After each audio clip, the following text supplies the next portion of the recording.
How to withdraw money from crypto.com to your bank account. Hello everyone, welcome to our channel. Let's see how we can do it.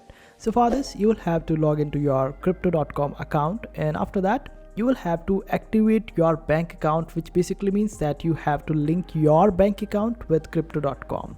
And for that, you will have to deposit some fund in your currency from your bank account.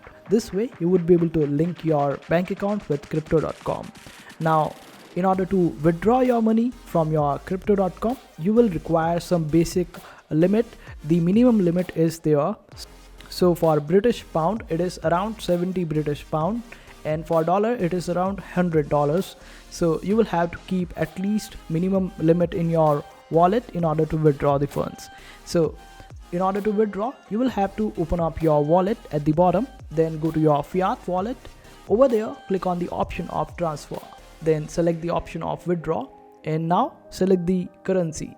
You can select any currency or your currency of your country, and after that you will be able to request the withdrawal from crypto.com. It will take around 2 to 4 business days in order to process this particular process or this withdrawal request, and after that you will be able to see that particular money in your bank account. And this is how you withdraw the money from crypto.com to your bank account. I hope this video was helpful. Make sure to hit that like button and also subscribe to our channel for more helpful videos.